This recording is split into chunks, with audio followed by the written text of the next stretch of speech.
So for the past month or so, I've been restoring this old 80s road bike. Um, and I've done pretty much everything on it. Now, do you really have to go through everything on an old bike to make it perfect? No, but I'll run through what I've done so far. So, took the headset apart, greased the bearings, greased the stem so that it doesn't get stuck in there, put new brakes on, cleaned and greased the front hub, took apart the bottom bracket, cleaned the bottom bracket, cleaned all the gears, cleaned the rear hub, cleaned this freewheel, which was really dirty. New rear tire. Had to put new cotton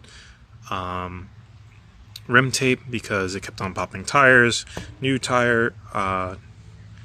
The previous owner had new tires on it, but I put new tubes with these tires, and he also had a new seat, and I put on new pedals. I also added pink purple covers to the valve stems. So everything has been gone through, and I took apart this freewheel and cleaned it and greased it.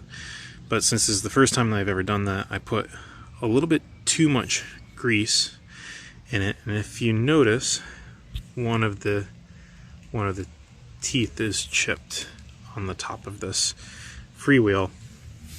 And so the interesting thing about putting too much grease in a freewheel is that it's, one, completely silent when this is turning, but it allows this to slack and hit the chainstay. You can see all the grip from there.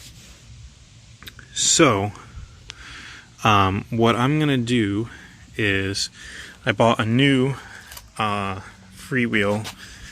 Unfortunately, they don't have the same gear ratios, but the derailleur should be able to handle it. So this is a TZ5106, so it's still a 6-speed. It's got a built-on dork disc, which I know that for this era of bike, a plastic dork disc is what came with it, but I wanted to kind of make it look a little bit more 70s, so I don't think this will fit with the plastic. But the advantage of this is that I get a little bit more of a low end, because I think this top one, come on, focus. I think this is either a 21 or a 24 tooth, and that is a 28 tooth. And then I also get the new profiles, which should help it shift. So it should be an upgrade. And then I also got new jockey wheels. Now this front one is ceramic. I'm replacing it with a standard one because I'm replacing it with an RD 5700, which is what comes on the Shimano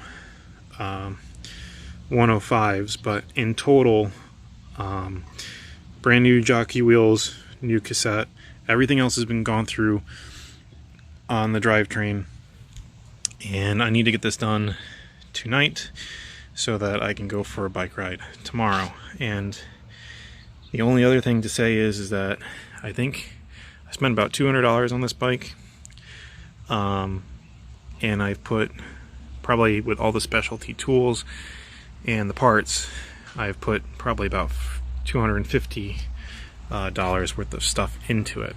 But it's a pink bike, and it's a 56 centimeter bike. I'm 5'10", 5'11"-ish, so it fits me pretty good, and it's super lightweight, super easy to get in and out of the car, which is great. So I'm gonna go swap that over, and I'll update you after the fact. Actually, let me just run this real quick just to tell you how quiet it is. You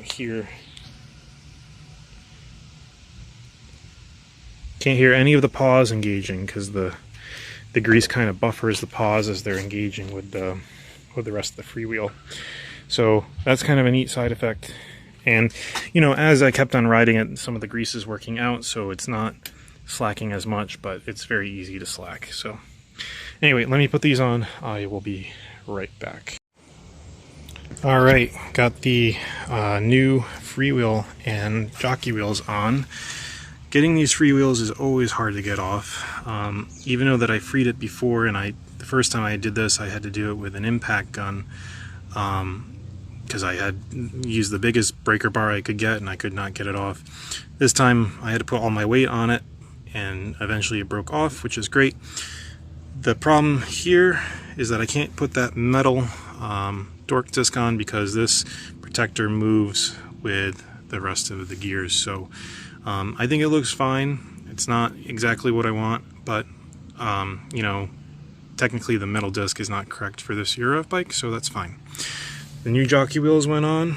They look fantastic, and according to the Shimano 600 Cis derailleur, when it's in the smallest gear, this should be all in a line, so the chain is probably a little bit longer than it should be. It's the same length as what the previous one was, but it seems to be shifting fine, and it went through all the gears fine, and nothing seems to be rubbing anywhere. So I'm going to just keep that chain length for now, and just keep an eye on it if there's any issues that occur. I cleaned up all of the tubing, got all the grease off of it, so you know, the paint isn't perfect. There's scratches and mars everywhere, but you know, I think for a 40-year-old bike, it cleaned up pretty good. I might go back and redo this grip tape because I bought fairly inexpensive grip tape, and you can see it's already starting to rip in some places, and this is only a couple months old, so it's not very good. Now, in total, I'm in about $450 for this bike. The bike, like I said, was $200, and then I had to buy some special tools. Had to get some extra tubes. I popped a couple of tubes on this rear tire because one of these kind of hi-hats was popped up, so I had to push that down, file it down, and then put the cotton rim tape over top to protect it, and so far it's been good with that.